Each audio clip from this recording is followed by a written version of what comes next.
నమస్కారం, NS news కి స్వాగతం. నా పేరు ఉషా. ముందుగా ముఖ్యాంశాలు. ఆడపడుచుల ఆనందోత్సాహాల నడుమ ఆసరా కార్యక్రమం.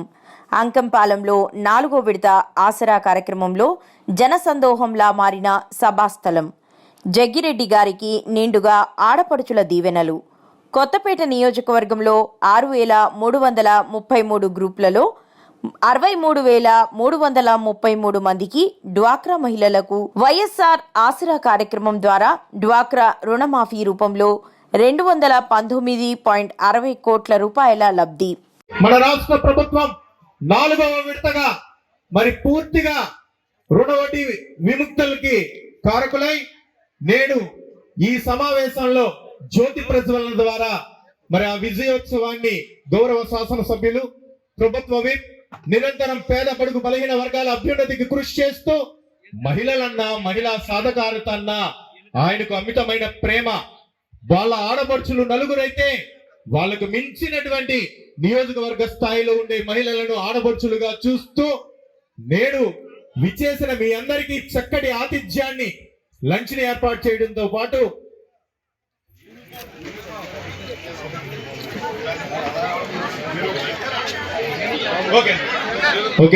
పరిస్థితి ఉంది. ఏ మాత్రం మీరు మరి అపోహలకు పోకుండా మరలా ఇంత మంచి చక్కని కార్యక్రమాలు జరిగించినటువంటి జగన్మోహన్ రెడ్డి గారిని నెగ్గించుకోవాల్సిన అవసరం ఉంది. మరి రాజకీయాలంటే మరి అధికార పార్టీ కాదు, ప్రతిపక్ష పార్టీలు కూడా ఉంటాయి. వారు కూడా మన మీద పోటీకి దిగుతారు. మరి వారు కూడా ఎన్నో కార్యక్రమాలు, ఎన్నో మాటలు కూడా చెబుతూ ఉంటారు. మా సందర్భంగా ఒక్కసారి మిమ్మల్ని అందరినీ కూడా ఆలోచన చేయమని అడుగుతున్నాం. ఒక్కసారి కొద్దిగా సైలెంట్గా ఉండడం అందరూ ఒకేసారి.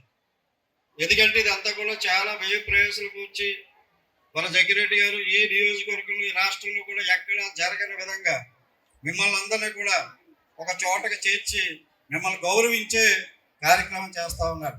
దయచేసి మీరు అందరూ కూడా సైలెంట్గా ఉండి, అమ్మా యానమాటిక్స్ సైలెంట్ ఉండి ఇక్కడ చెప్పే విషయాలు మీరు వినాలని మిమ్మల్ని కోరుతూ ఉన్నాం. మరి ఒక్కసారి 2014వ సంవత్సరానికి వెళ్దాం.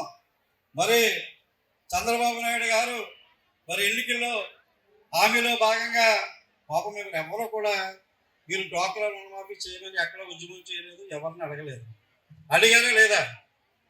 కష్టం వచ్చినప్పుడు అన్నలాంటి జగన్ గారు ఉండాలి, అంతేనా?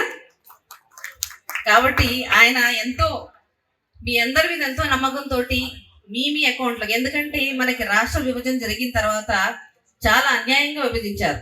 ఎందుకంటే లోక్సభ తలుపులు మూసేసి, మీడియా క్లోజ్ చేసేసి మన రాష్ట్రాన్ని 2 ముక్కలుగా విభజించిన తర్వాత వారి ఇష్ట ప్రకారంగా వారు విభజన చేసి మనకి ఎటువంటి లబ్ధి లేకుండా మన రాష్ట్రాన్ని విడగొట్టారు.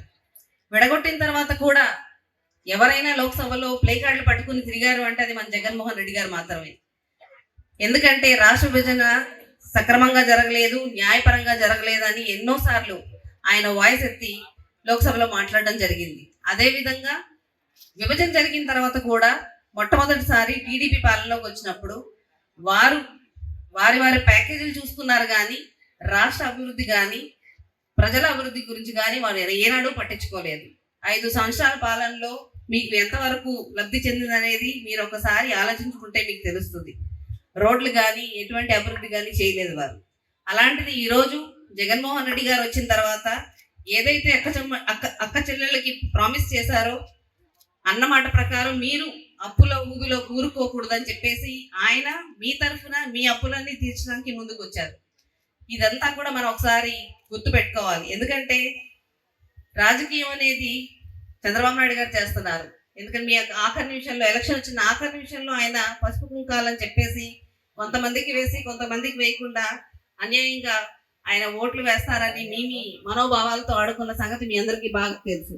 కాబట్టి ఈరోజు ప్రతి బడుగు బలహీన వర్గాలు లబ్ధి చెందాలి, వాళ్ళు ఫైనాన్షియల్గా సొసైటీలో తలెత్తుకు తిరగాలి అనేది ఆయన ముఖ్య ఉద్దేశం.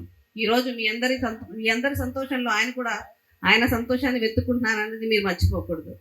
అలాగే ఇక్కడ మనకి తాడేపల్లిలో సీఎం గారు ఉంటే కొత్త అవసరం ఉంది.